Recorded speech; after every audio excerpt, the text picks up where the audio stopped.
Have you ever felt it? Sure you have. That quiet, persistent feeling that something about our world is fundamentally off, that the constant noise, the fear, and the division we're taught are normal just might not be. What if that feeling isn't an accident? What if it's an echo of an ancient mystical story about reality itself?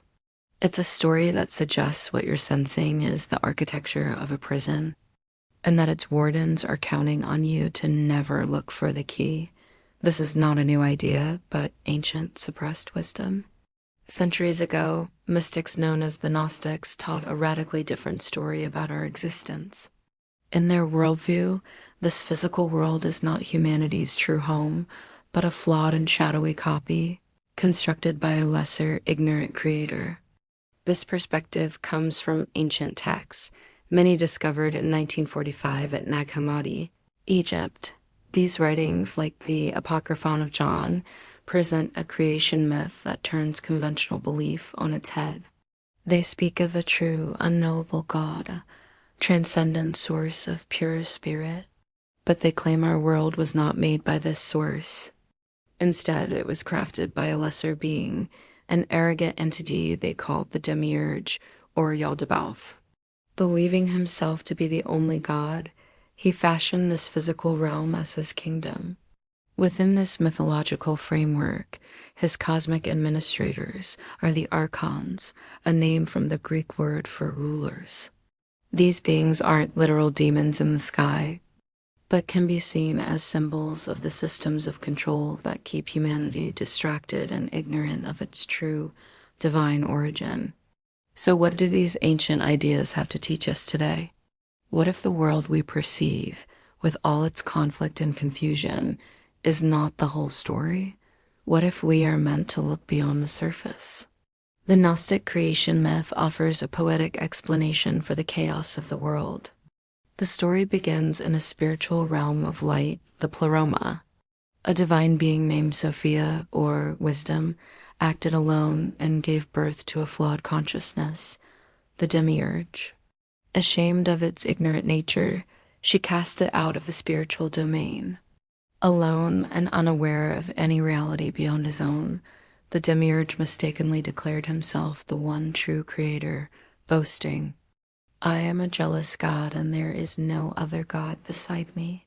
From himself, he created the archons to help rule his flawed universe. This story is a mythological lens through which to view suffering. It suggests that forces of fear, division, blind consumerism, and rigid dogma are the very bars of our cage, anything to keep us looking outside of ourselves for validation and truth. Many modern interpretations view the archons as metaphors for the psychological patterns that enforce conformity, our own inner rage, jealousy, and fear that keep our consciousness trapped. But in this ancient story, there is a fatal flaw in the system of control. There's something the archons can't touch. When the Demiurge and his archons created the first humans, they could build a physical vessel, but they could not give it a soul.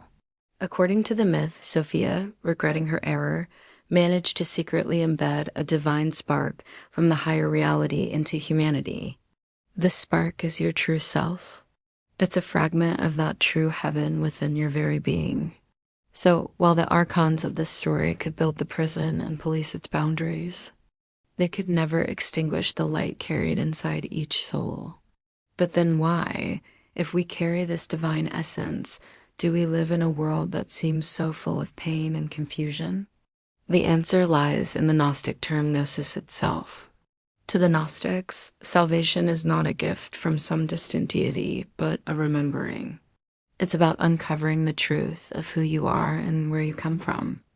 The goal is not to earn God's favor, but to recognize your own divinity. As you peel back the layers of external rules and restrictions, you discover that you were always whole and complete. You realize that you are not a subject of a flawed creator, but a living fragment of the true divine, temporarily lost in a world of shadow.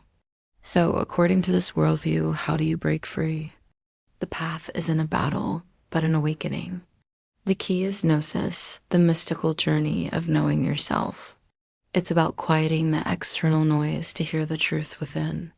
It's a process of stripping away that which doesn't work and what doesn't feel right until you re-left with what aligns with your deepest sense of self.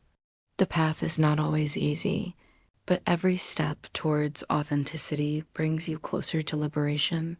The Gnostic poets left us with a powerful message. We are not separate from the divine, but its embodiment. The world can feel like a labyrinth designed to keep you lost, but the Gnostics believed you hold the map and the key inside. Their core message is one of profound spiritual autonomy. It's an invitation to question the reality presented to you, to challenge the external voices that demand fear and obedience, and to seek truth not in dogma, but in the divine spark you carry. It's a call to remember who you truly are and to step into that knowing. The knowing that sets you free. What have you experienced that made you question the nature of your reality? Share your experience in the comments below. Your journey of remembrance has already started.